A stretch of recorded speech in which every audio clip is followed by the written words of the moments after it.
ನಾನು ಕೋಲಾರ ಜಿಲ್ಲೆ ಮುಳಬಾಗಿಲು ತಾಲೂಕಲ್ಲಿ ಒಂದು ಖಾಸಗಿ ಕಾರ್ಯಕ್ರಮದಲ್ಲಿ ಭಾಗವಹಿಸಿರುವಂಥ ಸಂದರ್ಭದಲ್ಲಿ ಮಾಧ್ಯಮ ಮಿತ್ರರು ನನ್ನನ್ನು ಒಂದು ಪ್ರಶ್ನೆ ಕೇಳಿ, ಹಾಸನದಲ್ಲಿ ಪ್ರದೇಶ ಕಾಂಗ್ರೆಸ್ ಅಧ್ಯಕ್ಷರು ನಾನು ಕನಕಪುರದ ಬಂಡೆ, ನಾನು ಕಡೆಯವರೆಗೂ ಕೂಡ ಸಿದ್ದರಾಮಯ್ಯನವರ ಜೊತೆಯಲ್ಲಿ ಇರ್ತೀನಿ ಅನ್ನೋ ಮಾತನ್ನು ಹೇಳಿದ್ದಾರೆ.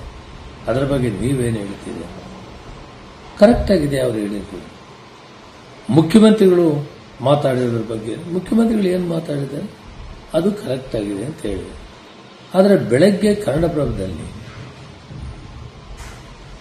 2.5 ವರ್ಷ ಅಂತ ತೀರ್ಮಾನ ಆಗಿದೆ ಅನ್ನೋ ವಿಷಯವನ್ನು ಕನ್ನಡಪ್ರಭದಲ್ಲಿ ಪ್ರಚಾರ ಆಗಿದೆ, ಪತ್ರಿಕೆಯಲ್ಲಿ ಪ್ರಕಟವಾಗಿದೆ. ನನಗೆ ಆಶ್ಚರ್ಯ ಆಯಿತು.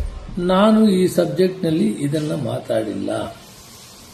ನಾನು ಕೇಳಿದ್ದು ಅವರು ಏನು ಹಾಸನದಲ್ಲಿ ಹೇಳಿದರು ಅದು ಕರೆಕ್ಟ್ ಆಗಿದೆ ಅಂತ ಹೇಳಿದ್ದೀನಿ. ಹೀಗೂ ಹೇಳ್ತೀನಿ, ಮುಖ್ಯ ವಿಷಯಗಳು ಹೈಕಮಾಂಡ್ಗೆ ಬಿಟ್ಟಿದ್ದು. ಅದಕ್ಕಿಂತ ಮುಖ್ಯವಾಗಿ ಅಧ್ಯಕ್ಷರಿಗೂ ಮುಖ್ಯಮಂತ್ರಿಗಳಿಗೆ ವಿಷಯ ಗೊತ್ತೇ ಬಿಟ್ಟರೆ ಇದು ಯಾರಿಗೂ ಗೊತ್ತಿಲ್ಲ. ಈ ಪ್ರಕಟವಾಗಿರೋದು ಸರಿ ಇಲ್ಲ. ಇದನ್ನು ಯಾರು ಕೂಡ ಗಮನಕ್ಕೆ ತೆಗೆದುಕೊಳ್ಬೇಡಿ. ಸುಭದ್ರವಾಗಿ ಸರ್ಕಾರ ನಡೀತಾ ಇದೆ. ಮಾನ್ಯ ಮುಖ್ಯಮಂತ್ರಿಗಳು ಅಧ್ಯಕ್ಷರು ಒಗ್ಗಟ್ಟಾಗಿ ಕೆಲಸ ಮಾಡ್ತಾ ಇದ್ದಾರೆ. ನಾವು 136 ಜೊತೆಗೆ ಇನ್ನೂ 2 ದಿನದಿಂದ 138 ಆಗಿದ್ದೀವಿ. ಸರ್ಕಾರ ಸುಭದ್ರವಾಗಿ ನಡೀತಾ ಇದೆ. ಆದ್ದರಿಂದ ಇದನ್ನು ಯಾರೂ ಕೂಡ ಗಣನೆ ತೆಗೆದುಕೊಳ್ಬೇಕಾಗಬಾರದು ಅಂತೇಳಿ ನಾನು ಕೋಲಾರ ಜಿಲ್ಲೆ ಮುಳಬಾಗಿಲು ತಾಲೂಕಲ್ಲಿ ಒಂದು ಖಾಸಗಿ ಕಾರ್ಯಕ್ರಮದಲ್ಲಿ ಭಾಗವಹಿಸಿರುವಂಥ ಸಂದರ್ಭದಲ್ಲಿ ಮಾಧ್ಯಮ ಮಿತ್ರರು ನನ್ನನ್ನು ಒಂದು ಪ್ರಶ್ನೆ ಕೇಳಿ, ಹಾಸನದಲ್ಲಿ ಪ್ರದೇಶ ಕಾಂಗ್ರೆಸ್ ಅಧ್ಯಕ್ಷರು ನಾನು ಕನಕಪುರದ ಬಂಡೆ, ನಾನು ಕಡೆಯವರೆಗೂ ಕೂಡ ಸಿದ್ದರಾಮಯ್ಯನವರ ಜೊತೆಯಲ್ಲಿ ಇರ್ತೀನಿ ಅನ್ನೋ ಮಾತನ್ನು ಹೇಳಿದ್ದಾರೆ. ಅದರ ಬಗ್ಗೆ ನೀವೇನು ಹೇಳ್ತೀರಿ? ಕರೆಕ್ಟ್ ಆಗಿದೆ ಅವರು ಹೇಳಿದ್ರು. ಮುಖ್ಯಮಂತ್ರಿಗಳು ಮಾತಾಡಿರೋದ್ರ ಬಗ್ಗೆ ಮುಖ್ಯಮಂತ್ರಿಗಳು ಏನು ಮಾತಾಡಿದ್ದಾರೆ ಅದು ಕರೆಕ್ಟ್ ಆಗಿದೆ ಅಂತ ಹೇಳಿದೆ. ಆದರೆ ಬೆಳಗ್ಗೆ ಕನ್ನಡಪ್ರಭದಲ್ಲಿ 2.5 ವರ್ಷ ಅಂತ ತೀರ್ಮಾನ ಆಗಿದೆ ಅನ್ನೋ ವಿಷಯವನ್ನು ಕನ್ನಡಪ್ರಭದಲ್ಲಿ ಪ್ರಚಾರ ಆಗಿದೆ, ಪತ್ರಿಕೆಯಲ್ಲಿ ಪ್ರಕಟವಾಗಿದೆ. ನನಗೆ ಆಶ್ಚರ್ಯ ಆಯಿತು. ನಾನು ಈ ಸಬ್ಜೆಕ್ಟ್ನಲ್ಲಿ ಇದನ್ನು ಮಾತಾಡಿಲ್ಲ. ನಾನು ಕೇಳಿದ್ದು ಅವರು ಏನು ಹಾಸನದಲ್ಲಿ ಹೇಳಿದರು ಅದು ಕರೆಕ್ಟ್ ಆಗಿದೆ ಅಂತ ಹೇಳಿದ್ದೀನಿ. ಹೀಗೂ ಹೇಳ್ತೀನಿ, ಮುಖ್ಯ ವಿಷಯಗಳು ಹೈಕಮಾಂಡ್ಗೆ ಬಿಟ್ಟಿದ್ದು. ಅದಕ್ಕಿಂತ ಮುಖ್ಯವಾಗಿ ಅಧ್ಯಕ್ಷರಿಗೂ ಮುಖ್ಯಮಂತ್ರಿಗಳಿಗೆ ವಿಷಯ ಗೊತ್ತೇ ಬಿಟ್ಟರೆ ಇದು ಯಾರಿಗೂ ಗೊತ್ತಿಲ್ಲ. ಈ ಪ್ರಕಟವಾಗಿರೋದು ಸರಿ ಇಲ್ಲ. ಇದನ್ನು ಯಾರು ಕೂಡ ಗಮನಕ್ಕೆ ತೆಗೆದುಕೊಳ್ಬೇಡಿ. ಸುಭದ್ರವಾಗಿ ಸರ್ಕಾರ ನಡೀತಾ ಇದೆ. ಮಾನ್ಯ ಮುಖ್ಯಮಂತ್ರಿಗಳು ಅಧ್ಯಕ್ಷರು ಒಗ್ಗಟ್ಟಾಗಿ ಕೆಲಸ ಮಾಡ್ತಾ ಇದ್ದಾರೆ. ನಾವು 136 ಜೊತೆಗೆ ಇನ್ನೂ 2 ದಿನದಿಂದ 138 ಆಗಿದ್ದೀವಿ. ಸರ್ಕಾರ ಸುಭದ್ರವಾಗಿ ನಡೀತಾ ಇದೆ.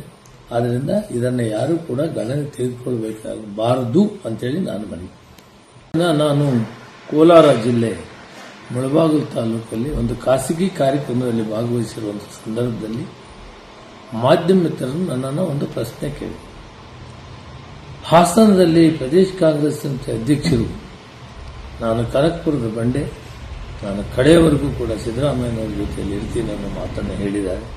ಅದರ ಬಗ್ಗೆ ನೀವೇನು ಹೇಳ್ತೀರಿ? ಕರೆಕ್ಟ್ ಆಗಿದೆ ಅವರು ಹೇಳಿದ್ರು. ಮುಖ್ಯಮಂತ್ರಿಗಳು ಮಾತಾಡಿರೋದ್ರ ಬಗ್ಗೆ ಮುಖ್ಯಮಂತ್ರಿಗಳು ಏನು ಮಾತಾಡಿದ್ದಾರೆ ಅದು ಕರೆಕ್ಟ್ ಆಗಿದೆ ಅಂತ ಹೇಳಿದೆ. ಆದರೆ ಬೆಳಗ್ಗೆ ಕನ್ನಡಪ್ರಭದಲ್ಲಿ 2.5 ವರ್ಷ ಅಂತ ತೀರ್ಮಾನ ಆಗಿದೆ ಅನ್ನೋ ವಿಷಯವನ್ನು ಕನ್ನಡಪ್ರಭದಲ್ಲಿ ಪ್ರಚಾರ ಆಗಿದೆ, ಪತ್ರಿಕೆಯಲ್ಲಿ ಪ್ರಕಟವಾಗಿದೆ. ನನಗೆ ಆಶ್ಚರ್ಯ ಆಯಿತು. ನಾನು ಈ ಸಬ್ಜೆಕ್ಟ್ನಲ್ಲಿ ಇದನ್ನು ಮಾತಾಡಿಲ್ಲ. ನಾನು ಕೇಳಿದ್ದು ಅವರು ಏನು ಹಾಸನದಲ್ಲಿ ಹೇಳಿದರು ಅದು ಕರೆಕ್ಟ್ ಆಗಿದೆ ಅಂತ ಹೇಳಿದ್ದೀನಿ. ಹೀಗೂ ಹೇಳ್ತೀನಿ, ಮುಖ್ಯ ವಿಷಯಗಳು ಹೈಕಮಾಂಡ್ಗೆ ಬಿಟ್ಟಿದ್ದು. ಅದಕ್ಕಿಂತ ಮುಖ್ಯವಾಗಿ ಅಧ್ಯಕ್ಷರಿಗೂ ಮುಖ್ಯಮಂತ್ರಿಗಳಿಗೆ ವಿಷಯ ಗೊತ್ತೇ ಬಿಟ್ಟರೆ ಇದು ಯಾರಿಗೂ ಗೊತ್ತಿಲ್ಲ. ಈ ಪ್ರಕಟವಾಗಿರೋದು ಸರಿ ಇಲ್ಲ. ಇದನ್ನು ಯಾರು ಕೂಡ ಗಮನಕ್ಕೆ ತೆಗೆದುಕೊಳ್ಬೇಡಿ. ಸುಭದ್ರವಾಗಿ ಸರ್ಕಾರ ನಡೀತಾ ಇದೆ. ಮಾನ್ಯ ಮುಖ್ಯಮಂತ್ರಿಗಳು ಅಧ್ಯಕ್ಷರು. ಹೆಚ್ಚಿನ ವಿಡಿಯೋಗಳಿಗೆ ಪ್ರತಿದಿನ ಯೂಟ್ಯೂಬ್ ಚಾನೆಲ್ ಸಬ್ಸ್ಕ್ರೈಬ್ ಮಾಡಿ, ಬೆಲ್ ಐಕಾನ್ ಕ್ಲಿಕ್ ಮಾಡಿ.